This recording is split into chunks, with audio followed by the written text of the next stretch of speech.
Hi guys, இன்றைக்கி நம்ம இந்த ட்ராமாவோட நெக்ஸ்ட் எபிசோட்ஸ் தான் பார்க்க போகிறோம். நம்ம ஹீரோவோட அம்மா ஃப்ரான்ஸில் இருக்காங்க. ஸோ இந்த லீவுக்கு அவன் அம்மாவோட போய் தான் ஸ்டே பண்ணுவான். ஸோ அவங்க அப்பா எல்லாத்தையும் பேக் பண்ணிவிட்டு பார்த்து போயிட்டு வாடான்னு அனுப்பி வைக்கிறாங்க. இவனுக்கு தான் அப்பாவே பிடிக்காதுல்ல, நானே போய்க்கிறேன், வழி அனுப்ப தேவையில்லைன்ட்டு கிளம்பிட்டான். இந்த பக்கம் நம்ம ஹீரோயின் அக்காவோட ஒரு பாக்ஸ் இருக்கும்ல, அதை தான் பார்த்துட்ருக்கா. கரெக்டாக யாரோ வர மாதிரி இருக்கவும் அதை ஒழிச்சு வச்சுக்கிட்டா. வந்தது ரூயி தான். ரூம்குள்ளேயே அடைஞ்சிருக்கியே, வெட்டிங் ஃபோட்டோ வாங்கிட்டு வரலாமான்னு சொல்லிட்டு கூப்பிட்டு போகிறான். இந்த கார் வாங்கி 10 வருஷம் ஆயிடுச்சு, இனிதான் புதுசே வாங்க போகிறேங்க. அங்கே ஒரு பொம்மை தொங்கிட்டு இருக்கவும், இது நம்ம பே தான் முதல்ல கார் வாங்கினதும் கட்டி விட்டாலாமா. சரி அக்கா சின்ன வயசில் எப்படி இருந்தா கொஞ்சம் சொல்லுங்களேன்னு சொல்லி கேட்க, தாத்தா பாட்டி தான் பேயை நான் வில்லேஜுக்கு கூப்பிட்டு வந்தாங்க. அவளுக்கு இங்கே வரும்போது 6 வயசு. அந்த வயசில் எந்த குழந்தையுமே பேரண்ட்ஸை விட்டு பிரிய ரொம்ப பயப்படுவாங்கள்ல, அவளும் அப்படிதான் பாவம். ஆனால் வெளியே எதுவுமே சொல்லாமல் ரொம்ப அழுதுட்டு இருந்தான். நான் போய் கேட்டாலும் அழுதுகிட்டே ஓகேன்னு தான் சொன்னான். பெரியவங்கள்லாம் இவ சீக்கிரம் அடாப்ட் பண்ணிப்பா அப்படிங்கிற மாதிரி நினச்சாங்க. ஆனால் அவள் அப்படி கிடையாது, எனக்கு மட்டும்தான் தெரியும்னு சொல்லி மின்மினி பூச்சியை அவகிட்ட காட்டி அவளை சந்தோஷப்படுத்தியிருக்கான். ஸோ அப்படியே இவனோடவே சேர்ந்து வளர தம்பி பிறந்து அவனை கூட்டிகிட்டு வந்திருக்காங்க. இங்கே இவளை கண்டுக்கவே இல்லை, பேர பையன்ல. ஸோ நம்ம ஹீரோயின் உட்கார வச்சுட்டு அவங்க தான் ஃபேமிலியாக பையனை கொஞ்சிக்கிட்டு இருக்காங்க. அக்கா இதை தூரத்தில் நின்று சோகமாக பார்த்துட்ருக்கா. கண்டிப்பாக அப்பா அம்மா நம்மளை கூட்டிகிட்டு போயிடுவாங்கன்னு ஒரு நம்பிக்கையில் இருந்திருக்கா. ஆனால் அப்படி எதுவுமே நடக்கல. பையனை கொஞ்சிக்கிட்டு அப்படியே டக்குன்னு அம்மா பொண்ணை பார்க்க அவளுதான் வெளியே ஓடி வந்துட்டா. அப்போவும் பார்த்தது அம்மா மட்டும்தான், வேற யாரும் கிடையாது. வா உனக்கு பிடிச்சத பாட்டி சமைச்சு வச்சிருக்காங்க, சாப்பிட்லான்னு கூப்பிடும்போது கியோக்கோ குட்டி தம்பிக்கும் தான் சமைச்சு வச்சிருக்காங்க, எனக்கெல்லாம் கிடையாதுங்கிறா. உனக்காக அவங்க புது துணி வாங்கிட்டு வந்திருக்காங்க, உனக்கு வேணாமா, சரி விடு மற்றவங்களுக்கு கொடுக்க சொல்லிடலான்னு சொல்லிட்டு அப்படியே க்யூட்டாக கன்வின்ஸ் பண்ணி கூட்டிகிட்டு வந்திருக்கான். உனக்கு உன் அம்மா அப்பாவோட இருக்கிறது தானே ஆசை, உன் அம்மா நல்லவங்க தான், எடுத்து சொன்னேன்னா அவங்க ஓகேன்னு சொல்லி கூட்டிகிட்டு போயிடுவாங்கங்க. நான் அம்மா அப்பாவோட போயிட்டா கண்டிப்பாக கியூவை இங்கே அனுப்பிடுவாங்க. அவள் என்னை விட ரொம்ப சின்ன பொண்ணு, பாவம் அழுவான்னு சொல்ல உனக்கு பேரண்ட்ஸோடு இருக்கணும்னு தானே ஆசைங்கிறான். பரவாயில்ல எனக்கு தான் நீ இருக்கலன்னு சொல்லியிருக்கா. அப்போ இருந்தே பேயை இன்னும் நல்லா ப்ரொடெக்டிவாக பார்த்துக்கணுன்னு நான் ஆசைப்பட்டேன்னு இவன் சொல்கிறான். நீ அவளோட சேர்ந்து இருந்த நாள் கம்மி, ஆனால் ஒரு அக்காவா உன்னை ப்ரொடெக்டிவாவோ லவ்வோடையும் பார்த்துக்கணுங்கிறதா அவளோட ஆசைன்னு சொல்ல, நான் பேயை பற்றி தெரிஞ்சுக்கிறதுக்கு முன்னாடியே பே உலகத்தை விட்டே போயிட்டா. பரவாயில்ல அட்லீஸ்ட் நீங்களாவது அவளோட இருந்தீங்களே, ரொம்ப சந்தோஷம்னு சொல்கிறா. சரி நான் ஃபோட்டோ வாங்கிட்டு வந்துறேன்ட்டு போக இவன் அந்த பொம்மையவே தான் பார்த்துட்ருக்கா. இந்த பக்கம் நம்ம ஹீரோ ஃப்ரான்ஸ்க்கு வந்துட்டான். அம்மாவோட மேனேஜர் பெஸ்ட் ஃப்ரெண்ட், இவர் பேர் குவான். அம்மாவுக்கு கான்சர்ட் இருக்காமா, ஸோ அதனால தான் கொஞ்சம் பிஸியாக இருக்காங்கன்னு சொல்லிட்டு அவங்கள பற்றி சொல்கிறாங்க. உன் அம்மா ஃப்ரான்ஸுக்கு வந்த புதுசில் ரெஸ்டாரண்ட்டில் வேலை பார்த்துட்டு டெலிவரி பண்ணுற டைமில் பப்ளிக் பியானோவில் வாசிப்பாங்க. மியூசிக்கை பற்றி தெரியாதவங்க கூட நின்று கேட்குற அளவுக்கு இருக்கும். அப்படி இருக்கும்போது தான் அவன் அம்மாவை மீட் பண்ண, அவங்க இப்போ எப்படி இருக்கிறதுல எனக்கு ரொம்ப சந்தோஷம்னு சொல்கிறான். அவங்க அம்மா ஒரு பியானிஸ்ட் போல். இப்போது பையனை பார்த்ததும் ஓடி வந்து ஹக் பண்ணிட்டு என்னடா இப்படி வளர்ந்துட்டேன் அப்படின்னு சொல்லிட்டு ஜாலியாக பேசுகிறாங்க. இவனுக்கு அம்மாவை தானே பிடிக்கும், சந்தோஷமாக இருக்கா இவனும். இந்த பக்கம் வீட்டில் வெட்டிங் ஃபோட்டோலாம் மாட்டி நியூ இயர் வேறு வரப்போகுது. ஸோ அதுக்காகவும் இவன் கல்யாணத்துக்காகவும் வீடை ரெடி பண்ணுறாங்க, அதாவது அலங்காரம் பண்ணுறாங்க. அப்போது ஸ்கூல் ஃபோட்டோவை பார்த்துட்டு நீங்களும் இந்த ஒரு ஸ்கூலில் தான் படிச்சிங்களா, அப்போது என் அக்காவோட கிளாஸ்மேட்லாம் உங்களுக்கு தெரிஞ்சிருக்கும்ல ரூயி கிட்ட கேட்க, அவன் முகமே மாறுது. உடனே அவங்க அம்மா பே இந்த ஸ்கூலில் ஜாயின் பண்ணும்போது ரூயி ஹுவான்ல இருக்க காலேஜுக்கு போய் சேர்ந்துட்டான், அவனுக்கு எப்படி கிளாஸ்மேட் தெரியுங்கிற மாதிரி சொல்கிறாங்க. அப்படியே கட் பண்ணால் திரும்பவும் வேலை பார்த்துக்கிட்டே பேசிகிட்டு இருக்கேன். ரூயியோட பெருமை தான், அவன் தான் டாப் ஸ்டூடெண்ட் இந்த வில்லேஜ்லேயே, முதல் கிராஜுவேட் ஆன பையன். நம்ம குடும்பத்தில் எல்லா பசங்களும் ப்ராமிஸாக இருக்காங்க, பேயை தவறன்னு சொல்லி அப்பவும் குத்தி காட்டேன். அம்மா கேட்டும் கேட்காத மாதிரி அப்படியே உட்காந்துட்டு இருக்காங்க கல்லு மாதிரி. அப்படியே ஒரு குட்டி ஃப்ளாஷ்பேக் வருது, ரூயி காலேஜ் அட்மிஷன் கிடச்சிருச்சுன்னு அதை நம்ம செலிப்ரேட் பண்ணுவோங்கிற மாதிரி நியூ இயர் அன்னைக்கு ஜாலியாக எல்லாரும் சாப்பிட கின்னாண்டி மட்டும் அப்படியே அவங்க பாட்டி சாப்பிட்ருக்காங்க. பட்டாசு சத்தம் கேட்டதும் நம்ம ஹீரோயின் நான் வெளியே போய் பார்க்குறேன் அப்படின்னு சொல்லிட்டு ஓடி வந்துட்டா. அங்கே ரூயோட அக்காவும் சேர்ந்து 2 பேருமா தான் பட்டாசு வெடிச்சிட்டு இருந்திருக்காங்க. இதை நம்ம ஹீரோயினும் சந்தோஷமாக அப்போ பார்த்து சிரிச்சிட்டு இருந்திருக்கா. இங்கே நம்ம ஹீரோ அவங்க அம்மா பியானோ வச்சுட்டு இருக்கேன், இவன் ஃப்ரெண்டோட மெசேஜ் பண்ணிட்டு இருக்கான். என்னடா நீ ஃப்ரான்ஸுக்கு போயிட்ட, எனக்கே பொறாமையாக இருக்குது, அங்கெல்லாம் எப்படி போகுது அப்படிங்கிற மாதிரி எல்லா ஃப்ரெண்ட்ஸும் கேட்டு விசாரிச்சுட்டு இருக்கேன். நம்ம ஹீரோயினுக்கு இவன் மெசேஜ் பண்ணுறான். இவன் கொஸ்டின் மார்க் போட்டதும் தெரியாமல் அனுப்பிட்டேங்கிறான். நல்லா சமாளிங்கிற மாதிரி சொல்ல, ஃப்ரான்ஸுக்கு வந்திருக்கேன் எப்படி இருக்கேன்னு எதுவுமே கேட்கலன்னு கேட்கவும், சரி ஃப்ரான்ஸில் எப்படி இருக்கேன்னு கேட்குறியா. அப்போ டக்குன்னு வீடியோ காலை போட நம்ம ஹீரோயின்ட்ட மைக்ரோஃபோன் இல்லை. சரி நான் பேசுகிறதே கேளுன்னு அவங்க அம்மாவை காட்டி, எப்படி எங்கள் அம்மா சூப்பர் இல்லைங்க சொல்கிறா. இப்போது எங்கள் அம்மா ரொம்பவே மாறிட்டாங்க, அவங்கள நினச்சி பார்த்தாலே பெயின்ஃபுல்லோடு இருந்தது தான் ஞாபகம் வரும். என்னையும் என் அப்பாவையும் விட்டு போனதே நல்லது. இப்போ எங்கள் அம்மா ரொம்ப சந்தோஷமாக இருக்காங்க. இவங்களுக்கு இடையில நான் ஏதோ தேவையில்லாத ஒருத்தனாக இருக்கிறது போல் ஃபீல் பண்ணுறேன், நீ என்ன நினைக்கிறேன்னு கேட்க, அப்படியெல்லாம் ஒன்றும் கிடையாதுங்கிற இவன். ரொம்ப தேங்க்யூன்னு சொல்லி அப்படியே காலை கட் பண்ண பாட்டி ஹீரோயின் கிட்ட பழைய சூட்கேஸ்லாம் எடுத்து கொடுக்க சொல்கிறாங்க. இவளும் எடுத்து கொடுத்துட்ருக்கேன். அப்போது கின் ஆன்ட்டியோட டைரி கிடைக்குது. அதை ஓப்பன் பண்ணி படிக்கலாங்கும் போது டக்குன்னு ஒரு சவுண்ட் கேட்குது. எட்டி பார்க்க அவங்க அம்மா தான். ஏதோ மெய் மறந்த மாதிரி கண்ணெல்லாம் கலங்கி போய் நிலாவையே பார்த்துட்டு உட்காந்துட்டு இருக்காங்க. அடுத்த நாள் ஹீரோவோட அம்மாவை காட்ட அவங்களுக்கு சுத்தமாக குக் பண்ணவே தெரியல. டம்ப்ளிங் பண்ணுறதுக்காக ஒன்று மாவு அதிகமாக போடுறாங்க, இல்லை தண்ணி அதிகமாக ஊற்றுறாங்க. அப்போ குவான் பொக்கே ஃபுட்டோடு வந்துட்டான். உன் அம்மாவை பற்றி எனக்கு தெரியும், அவங்களுக்கு சுத்தமாக சமைக்கவே தெரியாது. நைட்டு பசிச்சதுன்னா எனக்கு ஒரு கால் மட்டும் பண்ணு, நம்ம வெளியே போய் ஜாலியாக சாப்பிட்டு வந்துடலான்னு கூப்பிட்டு போகிறான். இப்போது ஹீரோவுமே நீங்களும் அப்பாவும் பிரிஞ்சு ரொம்ப வருஷம் ஆயிடுச்சுல, நீங்கள் ஏன் இன்னொரு புது வாழ்க்கையை தேடிக்க கூடாதுன்னு கேட்க முதல் மேரேஜே ஃபெயிலில் முடிஞ்சிருச்சு, இன்னொன்று நினச்சாலே எனக்கு பயமாக இருக்குங்கிறாங்க. அவங்க இன்னுமே சிங்கிளாக தான் இருக்காங்க. எனக்கு தெரிஞ்சே நான் ஒரு நல்ல அம்மாவே கிடையாது. நான் உன்னை வளர்த்தவே இல்லைல்ல, என் மேலே உனக்கு கோவம் இல்லையான்னு கேட்க சுத்தமாக இல்லை, தப்பு எல்லாமே அப்பா மேலே தான் இருக்குது. எவ்வளோ சீக்கிரம் முடியுமோ அவ்வளோ சீக்கிரம் அவரை விட்டு நானுமே வந்துடுவேன்னு சொல்கிறான். இங்கே நம்ம ஹீரோயின் அம்மாவுக்கு ஹெல்ப் பண்ணிகிட்ருக்கேன். நேற்று நைட்டு ஏமா ஒரு மாதிரி உட்காந்துட்ருக்கீங்கன்னு கேட்கவும் நீ என்ன சொல்கிறேன்னு எனக்கு தெரியலையே அப்படின்னு சொல்கிறாங்க. இவங்களுக்கு ஞாபகமே இல்லை போல். அப்போது ரூயி அவன் ஏதோ குழந்தைகளை பார்க்க போகிறானாமா, நீயும் வான்னு கூட்டிகிட்டு போகிறான். அப்படி அவன் குழந்தைகளோட விளாண்டுட்டு இருக்கேன். இவ கின் ஆன்ட்டியோட டைரியை தூக்கிட்டு வந்துட்டா. ஸோ அதை படிக்க ஆரம்பிக்கிறான். இந்த நான் வில்லேஜில் என்னோட பெஸ்ட் ஃப்ரெண்ட்னா அது பே தான். நல்லா அழகான ஸ்மார்ட்டான சூப்பராக டான்ஸ் ஆடக்கூடிய பொண்ணு. அவள் இந்த ஊர் தேட்டரில் டான்ஸ் பண்ண நான் அவளுக்காக கிளாப் பண்ணணும்னு ப்ராமிஸ் பண்ணியிருந்தா.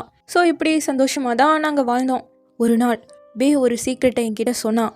அவன் ரூயியை காதலிச்சா. அவனால் அவளுக்கு அபோஷன் ஏற்பட்டது. சொல்லப்போனால் ரூயி கியோ ஃபேமிலியே கிடையாது. அவங்க சொத்துக்கெல்லாம் வாரிசு இல்லைங்கிறதுக்காக பையன்தான் வேணும்னு யாருக்குமே தெரியாமல் ஒரு ஆர்ஃபனேஜில் போய் அவனை தத்தெடுத்தாங்க. இந்த ஃபேமிலியோட பேர் போயிடக்கூடாதுன்னு அதை ரகசியமாக மெயின்டைன் பண்ணி அவன் பண்ண தப்பையெல்லாம் மறைச்சு மொத்த பழியையும் பே மேலே போட்டாங்க. இந்த விஷயம் கேள்விப்பட்டதும் உங்கள் அம்மா அப்பா இங்கே வந்துட்டாங்க. நான் ரூயை பார்க்கணுன்னு கேட்டால் விட மாட்டேங்கிறாங்க. இன்னைக்கு விடலைன்னா பரவாயில்ல, திரும்ப அடுத்த வாரம் வருவேன். அப்போது நீங்கள் விடவே இல்லைன்னா நான் காலேஜுக்கு போவேன். அவனை ஜஸ்ட் நான் பார்த்து நடந்ததை கேட்கணும், அவ்வளோதாங்க. ரூயிக்கு இதுக்கு என்ன சம்மந்தம் இருக்கு? அவங்க 2 பேரும் கசின்ஸ் தான். இது ரூயோட குழந்தைன்னு உங்ககிட்ட என்ன ப்ரூஃப் இருக்கு? சரி, இது அவனோட குழந்தை இல்லைன்னா பரவாயில்ல, நீங்கள் ஏன் அவனை மீட் பண்ண விட மாட்டேங்கிறீங்க? நான் ஏன் அவனை நேரில் பார்த்து இதை பற்றி பேசக்கூடாதுன்னு சொல்கிறீங்க? காலேஜுக்கு வெளியே போய் வம்பு பண்ணா உங்களுக்கு ஃபேமிலிக்கு எல்லாம் நல்லதாக முடியுமான்னு கேட்க தாத்தா உடனே வாய மூடுன்னு கத்துறாரு. அவனோட அம்மா உடனே என் பையன் என்ட்ரன்ஸ் எக்ஸாம்லேயே டாப் ஸ்கோர் எடுத்தவன். நீ சொல்கிற மாதிரி அதில் உண்மை இருந்தாலும் உன் மகளாதான் என் பையனை செடியூஸ் பண்ணியிருப்பா. இதில் 2 பேர் மேலேயும் தானே தப்பு இருக்குங்கிற மாதிரி இவங்க 2 பேரும் சண்டை போட பாட்டி உடனே போதும் நிறுத்துங்கிற மாதிரி விரட்டி விட்டுட்டு இருக்காங்க. இது எல்லாத்தையும் கேட்டுக்கிட்டு ஒரு வார்த்தை கூட பேசாமல் ஹீரோனோட அப்பா உட்காந்துட்டு இருக்காரு. பே அவங்க அப்பா அம்மா கண்டிப்பாக அவளுக்கு சப்போர்ட் பண்ணுவாங்கன்னு நினச்சா. ஆனால் அவளுக்கு கிடைச்சதெல்லாம் உங்கள் அம்மா வந்ததும் அடித்த அடிதான். இதனால் அவள் ரொம்பவே வருத்தத்துக்கு உள்ளானா. அவங்க கிட்ட உண்மையை சொல்ல பயப்பட்டா. அடுத்து யாரை நம்புறதுன்னே தெரியாமல் பயந்து போயிருந்தா. நான் அவளுக்காக ரொம்ப வருத்தப்பட்டேன். பாவம், ரொம்ப பாவம் பே அப்படின்னு சொல்லிட்டு இவங்களே ரொம்ப கஷ்டப்பட்டிருக்காங்க. இதுக்காக தான் இவன் மாதம் இவங்க பேரண்ட்ஸ்க்கு காசு அனுப்பிட்டு இருந்திருக்கான். ஒரு சீனியராக நான் அவளை கைட் பண்ணாமல் போயிட்டேன், அதான் அவள் வழி தவறி போயிட்டா, நல்லா அன்றைக்கி பேசியிருப்பான். அப்புறம் அந்த காரில் இருந்த பொம்மை இது எல்லாத்தையுமே யோசிச்சு பார்க்குறா. அண்ணன் மாதிரி தானே நினச்சிருப்பா. ஆனால் இவன் எப்படி பண்ணியிருக்கான்? நான் இங்கே இந்த நிலைமையில் இருக்கிறது ரூயிக்கு தெரியுமான்னு அவள் அழுக. எனக்கு தெரிஞ்சு கண்டிப்பாக அவனுக்கு இது தெரிஞ்சிருக்கும். ஆனால் அதுக்கப்புறம் அவன் இந்த நான் வில்லேஜ்க்கு வரவே இல்லைன்னு அவங்க சொல்கிறாங்க. அக்காவுக்கு அபார்ஷன் ஆன விஷயம் ஊர் ஃபுல்லாக பரவ ஆரம்பிச்சிருச்சு. இந்த ரூயோட அம்மா வந்ததும் காலேஜ்லேருந்து வந்ததும் அவளுக்கு இப்படி ஆயிருக்குன்னா நீங்கள் அவளை நல்லா பார்த்துக்கணும் அப்படிங்கிற மாதிரி பக்கத்துலலாம் சொல்ல, கரெக்டாக நம்ம பே வந்ததும் எங்கே போயிட்டு வர, திரும்ப ஏமாந்துட்டு வர போறியான்னு திட்ட, ஒன்றும் கிடையாது அப்படின்னு மாதிரி எதுவுமே எதிர்த்து பேசாமல் போயிட்டுருக்கா.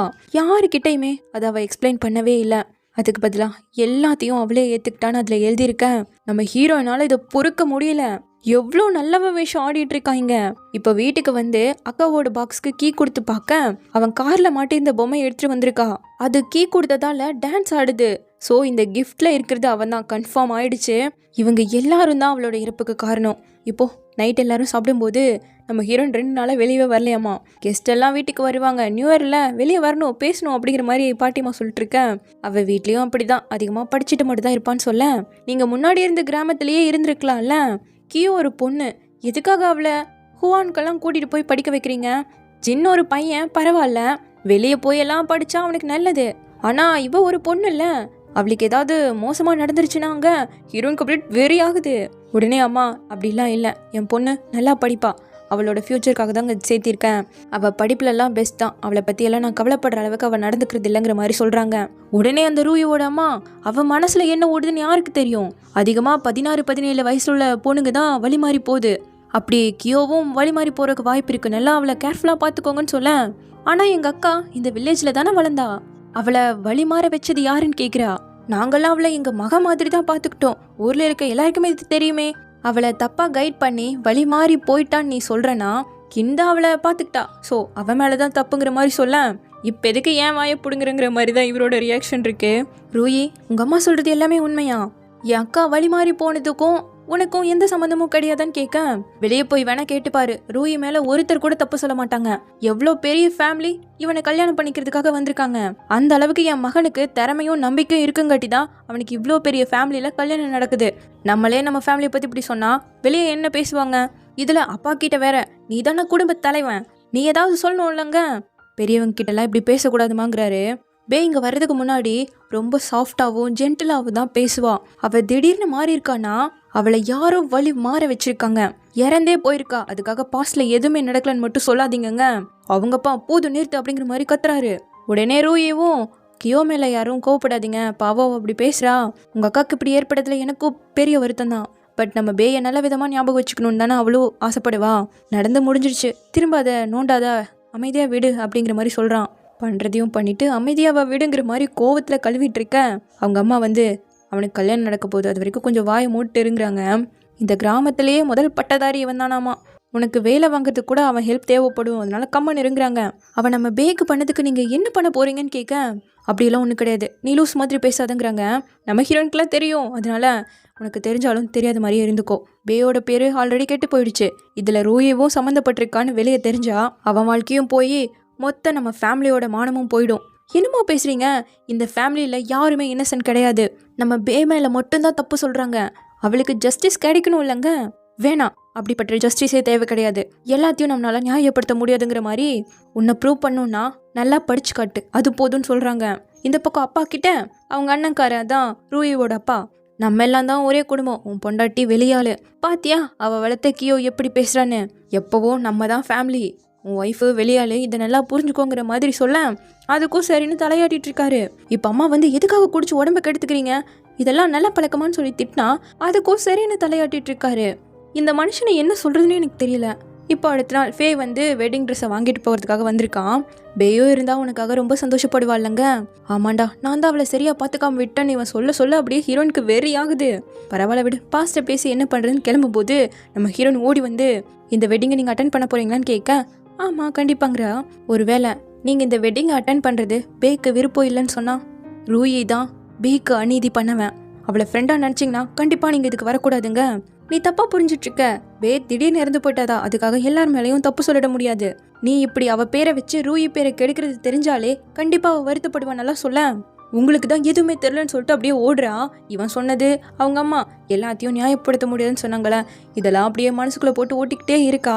இப்போ ரூயி அவனோட ரூம்குள்ளே வர பெட்டில் அந்த மியூசிக்கல் பாக்ஸ் ஓடிட்டு இருக்கு. ஹீரோயின் வந்ததும் டக்குன்னு அப்படியே எடுத்து ஒழிக்கிறானா, என்ன ஒரு கோஇன்சிடென்ட் பார்த்தீங்களா, பேயோட மியூசிக்கல் பாக்ஸில் உங்கள் கார் பொம்மை சூட் ஆகுது, நீ இதை எங்கேருந்து கண்டுபிடிச்சேன்னு கேட்கவும், நேற்று நைட் அக்கா கனவுல வந்து இது அட்டிக்கில் இருக்க மாதிரி சொன்னான், போய் பார்க்குறேன் கிடச்சிருச்சு, அப்புறம் திரும்பவும் கனவுல வந்தா அவளோட நிறைவேறாத ஆசையை ஏதோ என்கிட்ட சொல்ல ட்ரை பண்ணுறான்னு தோணுது இல்லைங்கும் போது, என்ன கனவு என்ன பேசுகிற உளராத அப்படிங்கிற மாதிரி வந்து சொல்ல, ரூயி பொய்களுக்கு கண்டிப்பாக விளைவுன்னு ஒன்று கிடைச்சே ஆகும்னு சொல்லிட்டு கிளம்பிட்டா.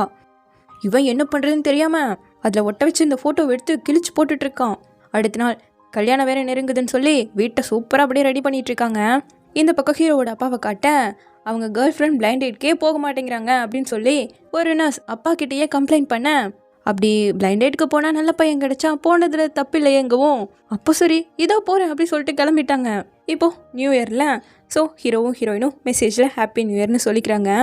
சரி என்ன ஆச்சு அப்படின்னு கேட்கும்போது, இத்தனை நாள் நம்பிட்டு இருந்தவனே கல்ப்ரேட் ஆகிட்டான், நான் தேடிட்டு இருந்த பர்சனை கண்டுபிடிச்சிட்டேன்னு சொல்ல, யார் உங்கள் அக்காவை ஹர்ட் பண்ணவேனான்னு கேட்கவும், ஆமாம் நீதி கிடைக்க ட்ரை பண்ணால் மொத்த ஃபேமிலியையும் எதிர்க்க மாதிரி இருக்கும், பேக்கு நடந்ததை மறந்துடுன்னு சொல்கிறாங்க. ஜஸ்டிஸ்க்கும் இப்போதைக்கு இதுதான் நல்லதுங்கிறதுக்கும் இடையில எதை நீ சூஸ் பண்ணுவேன்னு கேட்க, இப்போதைக்கு எது சரியா அப்படியெல்லாம் எதுவுமே கிடையாதுங்கிறான். அப்படியே நியூ இயர் பிறந்துடுச்சு. பட்டாசெல்லாம் வெடிக்கிறது இவ பார்க்க சின்ன வயசாக இருக்கும்போதே இதே போல் நியூ இயர்க்கு இங்கே வந்திருக்காங்க. அப்போது நாங்கள் 4 காசு சேர்த்து வச்சுட்டோம். நூடுல்ஸ் ஷாப்பும் சூப்பராக ஓடுது. ஸோ பேயை நாங்களே கூட்டிகிட்டு போய்க்கிறோன்னு கேட்க, என்ன நாங்கள் அவளை நல்லா பார்த்துக்கலன்னு நினைக்கிறியாங்கவும், சோச்சா அப்படிலாம் கிடையாதுமாங்கிறாரு. இவங்க எல்லாரும் பேர பையன் ஜின்னாமா, ஸோ அவன் கஷ்டப்படவே கூடாது, அவனை நல்லபடியாக நீங்கள் வளர்த்தணும், அதுக்காக பரவாயில்ல நாங்கள் ஒரு பொண்ணை பார்த்துக்குறோன்னு சொல்ல, அது எப்படிங்க முடியும்? 3 குழந்தைகளும் என் குழந்தை தானே. பேய் இப்போ கொஞ்சம் வளர்ந்துட்டா, அவளோட நான் கொஞ்சம் சேர்ந்து வாழணும்னு நினைக்கிறேங்க. கூட கூட்டு போயிட்டு பையன் கஷ்டப்படவே கூடாது. 3 பேரை வச்சு வளர்த்துற முடியுமாங்க? கண்டிப்பாக முடியும்னு அம்மா சொல்கிறாங்க. பிடிக்கவே இல்லை இந்த பாட்டிக்கு. உடனே அக்கா கிட்டேயே, நீ அப்பா அம்மாவோட போய்கிட்டு தங்கச்சி கியோவை இங்கே விட்டுறலாமா, இது உனக்கு ஓகேவான்னு கேட்க, தங்கச்சி இவளை விட ரொம்ப சின்ன பொண்ணு இல்லை, ஸோ அவள் எப்படி சரிம்மா, ஸோ நானே இங்கே இருந்துக்கிறேன்னு சொல்லியிருக்கா. இதெல்லாம் தான் இவன் நினச்சி பார்க்குறா. நான் என்ன பண்ணணும்னு முடிவு பண்ணிட்டேன். பே ஒவ்வொரு செகண்டும் ஏதோ என் பக்கத்தில் இருந்து என்னை பார்த்துக்கிட்டே இருக்க மாதிரி தான் இருக்குது. அவளுக்கு சரி எதுவோ அதை தான் நான் பண்ண போகிறேங்கிறா. இப்போது முன்னோர்களோட கல்லறையில் வந்து சாமி கும்பிட்டுருக்காங்க. அதுவும் முன்னாடி நிற்கிறது பாருங்கள், பசங்க மட்டும்தான். நம்ம பின்னாடி பொண்ணுங்க. நம்ம குடும்ப பேர் இதே போல் எப்போவும் நல்லபடியாக இருக்கணுங்கிற மாதிரி தான் வேண்டதே. அந்த பக்கம் கல்லறையில் கின்ன ஆண்டி இருக்காங்களா, அவங்க ஹஸ்பண்டு. 10 வருஷத்துக்கு மேலே நம்ம ஒன்றா வாழ்ந்துருக்கோம். உன்னை நான் நல்லா தானே பார்த்துக்கிட்டேன், பாரு என்னை விட்டுட்டு நீ போயிட்ட, பரவாயில்ல, அடுத்த லைஃப்பில் நம்ம மீட் பண்ணோன்னா கண்டிப்பாக அப்போவும் நான் உன்னை நல்லா பார்த்துப்பேன். உனக்கு குழந்தைகள்னா பிடிக்கும்ல, ஸோ அந்த லைஃப்பில் உனக்கு பிடிச்ச மாதிரி குழந்தை குட்டியோட சந்தோஷமாக வாழலாம், அடுத்த டைம் பார்க்க வரேன்னு சொல்லிட்டு கிளம்புறாங்க. அப்போது அந்த எரியற நெருப்பில் நம்ம ஹீரோயின் அந்த டைரியை போட்டு ஒரு குட்டி ஃப்ளாஷ்பேக்கை காட்டுறாங்க. அக்கா காலேஜுக்கு கிளம்ப அப்போது இவங்களோட ரிங்கை காண தேடிட்டு இருந்திருக்காங்க. ஸோ உடனே எங்கே போகிற, இந்த எக்ஸ்பென்சிவான ட்ரெஸ் வாங்க ஏது உனக்கு காசுங்க, ஆன்ட்டி உங்கள் ரிங்கை திருடுற அளவுக்கெல்லாம் என்கிட்ட திறமை கிடையாதுங்கிறா. நான் இது எங்கேருந்து வந்ததுன்னு தான் கேட்டேன்னு மிரட்டும் போது கின்ன ஆண்டி அங்கிள் தேடி கண்டுபிடிச்சி தந்துட்டாங்க அந்த ரிங்கை. அப்புறம் தான் அக்கா கிளம்புறா. ஸோ கின்ன ஆண்டி எங்கள் அக்காவை நல்லபடியாக பார்த்துக்கிட்டதுக்கு ரொம்ப தேங்க்யூன்னு சொல்லிட்டு அக்கா கல்லறையில் போய் பூவை வைக்கிறா. என்னோட டெசிஷன் உனக்கு ஆல்ரெடி தெரிஞ்சிருக்கும். ரூயிவோட பேரண்ட்ஸ் அவனை காப்பாற்ற உன்னை சாக்ரிஃபைஸ் பண்ணியிருக்காங்க. உன்னை ஹர்ட் பண்ணதுக்கான விலையை அவங்க கொடுத்து தான் ஆகணும். உனக்காக மட்டும் நான் இதை பண்ணல, எனக்காகவும் சேர்ந்து தான் இதை பண்ணுறேன்னு முடிவு பண்ணிட்டா. ஸோ ஹீரோ கிட்ட வந்து எனக்கு ஒரு பிளான் இருக்குன்னு சொல்ல, நீ என்ன பண்ணாலும் சரி என் சப்போர்ட் உனக்கு மட்டும்தான் நான் இருக்கேன்னு சொல்கிறான். அடுத்த நாள் ஒய்ஃபை கூப்பிட்டு வந்தாச்சு, நாளைக்கு கல்யாணம். நீங்கள் இன்றைக்கி நைட் இங்கே ஸ்டே பண்ண போகிறீங்களான்னு கேட்க, அவங்க புது வீட்டுக்கு போகிறாங்களாமா, நாளைக்கு காலையில் தான் வருவாங்களாமா. என்ன ஒரு விதிங்கிற மாதிரி நினைக்கிறான். இதுக்கான அர்த்தம் நமக்கு அப்புறம் தான் புரியும். மேற்கொண்டு எதுவும் பேசிடக்கூடாதுன்னு ரூயி தம்பிட்ட காசு கொடுத்து வேணுங்கிறத வாங்கி சாப்பிட்டுக்கோன்னு அனுப்பேன். அவன் ஹீரோயினையும் கூப்பிட்டு போயிட்டான். இந்த பக்கம் நம்ம ஹீரோவை காட்ட குவான் இருக்கான்ல, அவன் அம்மாவை பார்த்துக்கிட்டே நின்றுட்டுருக்கான். என் அம்மாவுக்கு மியூசிக் தான் எல்லாமே. உங்களோட கனவு என்னன்னு கேட்கவும், நான் இவங்களை மீட் பண்ணுறதுக்கு முன்னாடி கனவே இல்லாமல் இருந்தேன். இவங்கள மீட் பண்ணதுக்கு அப்புறமா இவங்க என்ன அச்சீவ் பண்ணணும்னு நினைக்கிறாங்களோ அதுக்கான ஹெல்ப்பை பண்ணுறது தான் என்னோட கனவுன்ட்டு போகிறான். இந்த குவானுக்கு அம்மா மேலே இன்ட்ரெஸ்ட் போல். அப்படியே நைட்டு டாக்ஸியில் மூமோ வந்து ஏதோ பேப்பர் கொடுக்குறா. இதில் இருக்கிறது எல்லாமே உண்மையான்னு கேட்க ஆமான்னு சொல்கிறா. கண்டிப்பாக இதை பண்ணி தான் ஆகணுமா, ரிவீல் பண்ணிட்டேன்னா ரூயியோட லைஃப் ஃபேமிலி மொத்தமும் போயிடும். இப்போ தான் அவனோட புது லைஃப்பை ஆரம்பிக்க போகிறான். எல்லாம் முடிஞ்சு போயிடுச்சுல, திருப்பி இதை கொண்டு வரமான்னு கேட்க, எனக்கு இதை தவிர வேறு வழியே கிடையாதுங்கிறா. சரி நீயும் ஷெங் மாதிரி தானே, குட் லக்குன்னு சொல்லிட்டு கிளம்பிட்டா. இந்த பக்கம் அப்பா ரூயிக்கு மொய் காசு வைக்கணும்ல, கம்மியாக இருந்தால் சொல்லு நம்ம கடன் வாங்கிக்கலாங்கிற மாதிரிலாம் கேட்க, நான் ஆல்ரெடி ரெடி பண்ணிட்டேன்னு சொல்லிட்டு நேராக ரூயிக்கிட்ட வந்து ஏதோ எங்களால் முடிஞ்சதுப்பா வச்சுக்கோன்னு கொடுக்க, அதுக்குள்ளே பேங்க் புக் இருக்குது, இவன் மாதம் மாதம் அனுப்புகிற பணம் எல்லாம் அதில் தான் இருக்குது. ஐயோ இது உங்கள் ஃபேமிலிக்கு கைமாற நான் கொடுக்குறதுங்கும் போது நடந்த உண்மையை உன்னை நேரில் பார்த்து கேட்கணும்னு நினச்சேன். ஆனால் அம்மா உன்னை பார்க்கவே விடலை. காலேஜுக்கு வந்தப்போவும் நீ என்னை அவாய்ட் பண்ணிட்டு போயிட்டேன். அப்போவே எனக்கு நடந்தது புரிஞ்சிடுச்சு. அப்புறம் நீ வேலைக்கு போய் சேர்ந்தேன். அதுக்கப்புறம் எங்கள் வீட்டுக்கு வந்து மன்னிப்பு கேட்டு கைமாறா இந்த பேங்க் புக்கை கொடுத்தேன். அப்போ கூட நான் இதை வாங்கல, அங்கிள் தானே வாங்கினாரு. அப்போவே முடிவு பண்ணிட்டோம், உனக்கு தேவைப்படும் போது இந்த காசை திருப்பி கொடுக்கணுன்னு தான் வாங்கணும். இப்போ உனக்கு கல்யாணம் ஆக போகுது, ஸோ இதனோட தேவை உனக்கு இருக்குன்னு சொல்லி அதை அவன்கிட்டயே கொடுத்துட்டு போயிட்டாங்க. அடுத்து பார்த்தா கல்யாணத்தில் சாக்லேட் கொடுப்பாங்க போல், அதுக்கு பாக்ஸாக பேக் பண்ணிகிட்டு இருக்கேன். ஒரு பெரிய பாக்ஸை கொண்டு போய் உள்ளே வைங்கிற மாதிரி அம்மா கொடுத்து அனுப்புகிறாங்க. ரூயை கொண்டாந்து தூக்கிட்டு, நான் பேக்கு பண்ணது தப்பு தான், எனக்கு நல்லா தெரியும், அதுக்கு பரிகாரமா நீ சொல்கிறது எதுவாக இருந்தாலும் நான் பண்ண தயாராக இருக்கேன்னு சொல்ல, பேக்கு பண்ணதுக்கு பரிகாரமா நீ விளைவுகளை அக்செப்ட் பண்ணிக்கணும்னு சொல்லிட்டு போயிட்டா. அடுத்த நேரம் தம்பிக்கிட்ட வந்து, அம்மா அப்பாவுக்கு வயசாயிடுச்சு, ரொம்ப முடியாமல் ஆகுறாங்க, நீ தான் அவங்கள நல்லா பார்த்துக்கணும், ஒரே பையன் நீ தாண்டா, அவங்களுக்கு தோல்லாம் ரொம்ப வலிக்கும், பார்த்துக்கோ நல்லான்னு சொல்ல, ஏக்கா நீ செத்து போறியான்னு ஜோக் பண்ணுறான். உன்னை அப்படின்னு சொல்லிட்டு அடிச்சுவேன், உன்னை கடைசியாக அடிக்கிறது இதுதான்டான்னு சொல்கிறா. இவன் என்ன பண்ண போகிறான்னு தெரியல. இந்த பக்கம் ஹீரோவை காட்ட அவன் கிளம்ப போகிறானாமா. பரவாயில்ல விடுங்க, காலேஜ் இங்கே ஜாயின் பண்ணிட்டேன்னா அடிக்கடி பார்க்குற மாதிரி தான் இருக்கும். இப்போ எனக்கு ஒரு முக்கியமான வேலை இருக்குது, அதுக்காக தான் போகிறேன். பட் நான் அது சீக்ரெட் சொல்ல மாட்டேன்னு சொல்கிறான். அவங்க அம்மாவும் டீசென்ட்லாம் அதெல்லாம் கேட்கல. நானும் வளர்ந்துட்டேன், உங்களுக்கான கரெக்ட் பர்சன் உங்கள் கூட தான் இருக்காங்க, சந்தோஷமாக நீங்கள் வாழலாம்னு சொல்கிறான். அதாவது கல்யாணம் பண்ணிக்க சொல்கிறான் குவானை. இப்போது நம்ம ஹீரோயின் அம்மா கிட்ட வந்து நீங்கள் எதுக்காக அப்பாவை கல்யாணம் பண்ணீங்கன்னு கேட்க, அம்மாவோட அப்பா அம்மா சின்ன வயசுல இறந்து போய் பாட்டி தான் வளர்த்துருக்காங்க. ரொம்ப ஏழ்மை, படிக்கிறதுக்கெல்லாம் வசதி இல்லை. ஸோ வேலைக்கு தான் போயிருக்காங்க. வேலை செய்கிற பக்கமும் நிறைய பிரச்சனை. ஒரு டைம் அப்பா வந்து ஹெல்ப் பண்ணியிருக்காரு. இன்னொரு நாள் வந்து நான் நல்ல வேலையில் இருக்கேன், எனக்கு சேலரி இவ்வளோ, கல்யாணம் பண்ணிக்கலான்னு சொல்லி கேட்க ஆதரவே இல்லாமல் வாழ்கிறாங்கல்ல. ஸோ கல்யாணம் பண்ணி வந்துட்டாங்க. பையன் வாரிசு வேணுங்கிறதுக்காக தான் 3 குழந்தை பெற்றதே. 3 பெற்றனால தானே இவங்க இவ்வளோ கஷ்டப்படுறாங்க. அதுக்கு காரணமே இவங்க ஃபேமிலி தான். உன் அக்காவுக்காக நீ ரொம்ப வருத்தப்படுறேன்னு எனக்கு தெரியும். சில விஷயங்களை அப்படியே விட்டுட்டேன்னா டைமே ஹீல் பண்ணிடுங்கிற மாதிரி சொல்கிறாங்க. சரிம்மா, புரிஞ்சுது, உங்களுக்கு நான் மசாஜ் பண்ணி விடுறேன்னு சொல்லிட்டு அவங்களுக்கு அதெல்லாம் பண்ணிகிட்ருக்கா. அப்படியே தூங்குனவ திடீர்னு அலாரத்தை வச்சு தனியாக எழுந்து போய் சாக்லேட் பேக் பண்ணாங்கல்ல அந்த பாக்ஸ்குள்ளே எல்லாம் மோமோ பண்டல் பேப்பர் கொடுத்தால அது எல்லாத்தையும் மடிச்சு ஒவ்வொன்றுக்குள்ளேயும் வைக்க ஆரம்பிச்சிட்டா. இந்த பெரிய பாக்ஸில் இருக்கக்கூடிய எல்லா குட்டி பாக்ஸ்லையுமே வச்சுட்ருக்கா. இருந்தாலும் எல்லாருக்கும் இது தெரிய போகுது, எனக்கு ஒரு மாதிரி பயமாக இருக்குங்க. பயப்பட வேண்டிய அவசியமே இல்லைன்னு சொல்லிட்டு நம்ம ஹீரோவும் கிளம்பியாச்சு. இன்னைக்கு தானே கல்யாணம், டேபிள்லாம் ரெடி பண்ணுறாங்க, கெஸ்ட் எல்லாம் வந்தாச்சு. இந்த வருஷம் கல்யாணம், அடுத்த வருஷம் பையன் பிறக்க போகிறான்னு இப்போ பார்த்தாலும் பையன் புறானுமே தான். உள்ள பொண்ணு பிள்ளைக்கு மேக்கப் போயிட்டுருக்கு. பிரைடோட ஷூ காரில் இருக்காமா. சரி நாங்கள் போய் அதை எடுத்துகிட்டு வந்துடுறோம், நீ அந்த ட்ரெஸ்ஸில் பெண்டன்ட் மட்டும் மாட்டி விட்டுருங்கிற மாதிரி ஹீரோயின் கிட்ட சொல்லிட்டு அவங்க கிளம்பிட்டாங்க. இப்படியே இந்த எபிசோட் முடியுது. அடுத்த எபிசோட் இதை விட பரபரப்பாக சூப்பராக இருக்க போகுது. என்ன 9th எபிசோட் பார்க்கும்போதே எனக்குள்ள அவ்வளோ வெறி. தப்பு பண்ண ரூயியை எவ்வளோ சப்போர்ட் பண்ணி பேசுகிறாங்க. அவனுக்கு இதனால் என்ன பரிசு கிடைக்க போகுதுன்னு வெயிட் பண்ணி பார்க்கலாம். தேங்க்யூ.